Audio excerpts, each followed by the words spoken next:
It's 2-meter dipole time. Dipole, feed point, 3 foot 3 inch length, and won't match for any price. Lower it, it's at about 5.5 feet now. Lower it, match gets a little worse. Fairly high SWR all the way across, but across just a megahertz, it really skyrockets. Unacceptably high. I tried putting extensions on it and didn't seem to make any change. Why? Raising it from here to here helped a little bit, and that's part of what I want to study, these effects of height and diameter as frequency goes up, but it just won't match.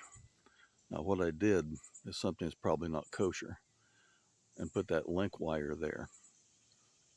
That link wire is only, I don't know, inch long, about an inch. You wouldn't think that would make any difference, and it wouldn't make any difference at 1 megahertz. But this is 144 megahertz, and I did an online calculator, and I'll take you inside and show it to you. And inside, where things are cool, Humanity.com round wire impedance calculator, real engineering and scientific knowledge here, not hobby. Impedance of a round straight wire conductor calculator, blah blah. Frequency 1 megahertz, length an inch, 254 millimeter, diameter 0.63 thousandths. Was it 14 gauge, I guess? 1.6 millimeter. And the Z total is essentially no ohms and 1.7 ohms reactive. That's a little bit. That's noticeable in the context of 50 ohms, if that is relevant. So that wire is 2 ohms at a megahertz. It's noticeable. Now let's go to VHF.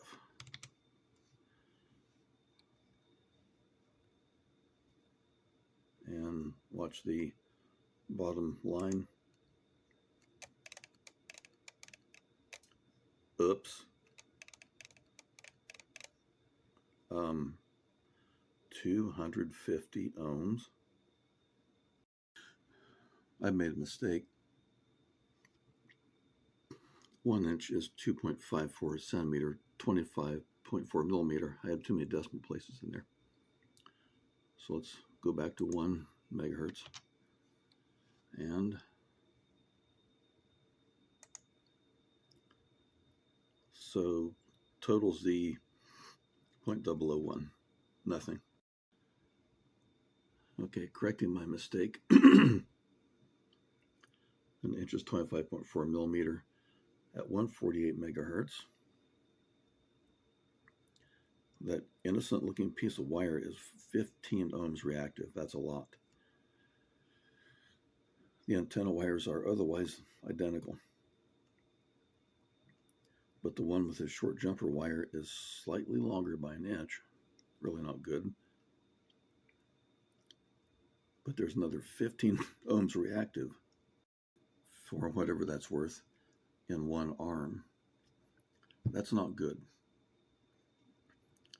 I took the extensions off the end of the wires. It did improve a little, but not much. And the antenna is still pretty much useless. So I'm going to take that short skinny jumper out and solder that directly and see what happens. And we're back the next day for part 2 of this adventure, where I discover that this thing would not match for no price.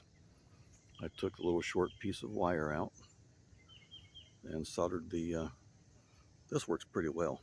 Put the ring terminals on the end of the wire and just drilled through the terminal and soldered to the center pin. Keep the structure there at the feed point to a minimum. But this thing would not load for no price. It was still about 2 to 1 SWR and 147, go down to 145, the SWR is off the charts. Now wait a minute. What did I screw up? Well, looking at it again the next day usually helps, because I discovered the next day I made the thing twice as long as it's supposed to be. I made the wires a half wave long instead of a quarter. So I figured it correctly, took them in the basement, chopped them off on the bandsaw, put them on. It's darn near perfect, and it's about the same match all the way across a 2-meter band. 4.5 watts forward, maybe a half reflected on an uncalibrated bird slug. Beautiful.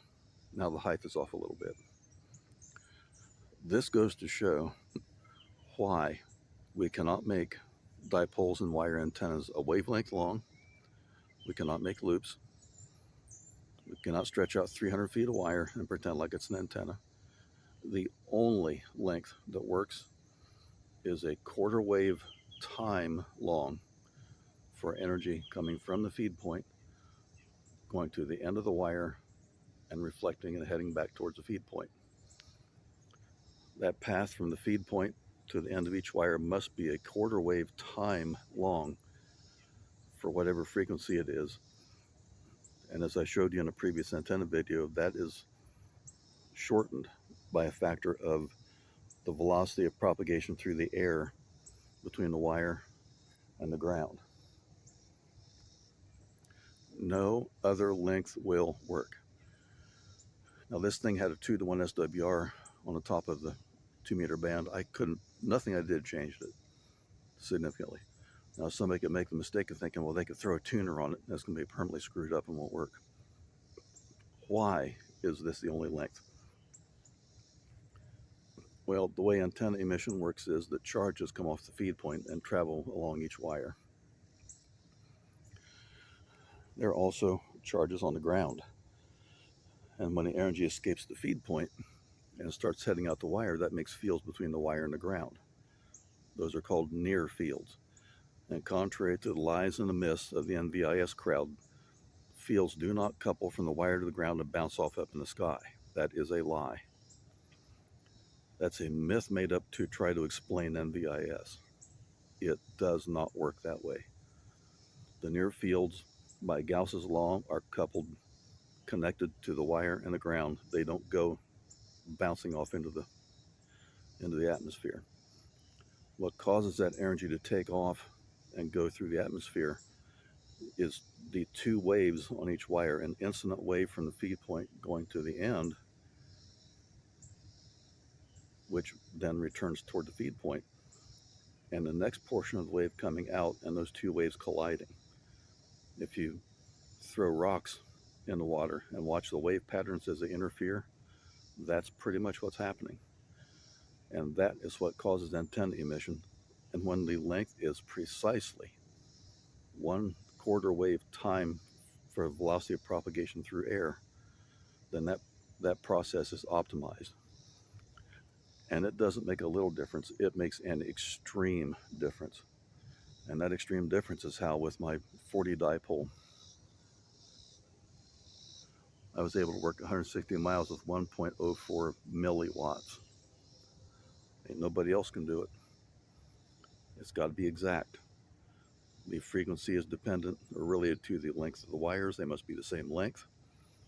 No extraneous nonsense at the feed point, no wires twisted around, no bounds, no crap. The height from the wires to the ground sets the R value to feed point. This is real simple. Any attempt to make those wires any other length will result in very inefficient operation, and the people with these screwed up antennas, it's very simple, are not on the air, especially when conditions get bad. The 300-meter long loops and the full wave and the doublets and the end feds and the off-center feds are not on the air. So there it is. This is extremely simple. Now the match on this antenna is so close to perfect, it's almost not worth messing with. It's still a little bit on the high end of the band. I don't really care where it is, because like the end fed, I didn't do this because I want a 2-meter antenna. I'm doing this for other experiments, which we're not going to go into here. But suffice it to say, the only length for a wire antenna is a 1/4 wave, modified by the velocity of propagation. Nothing else will match. KBYP did it.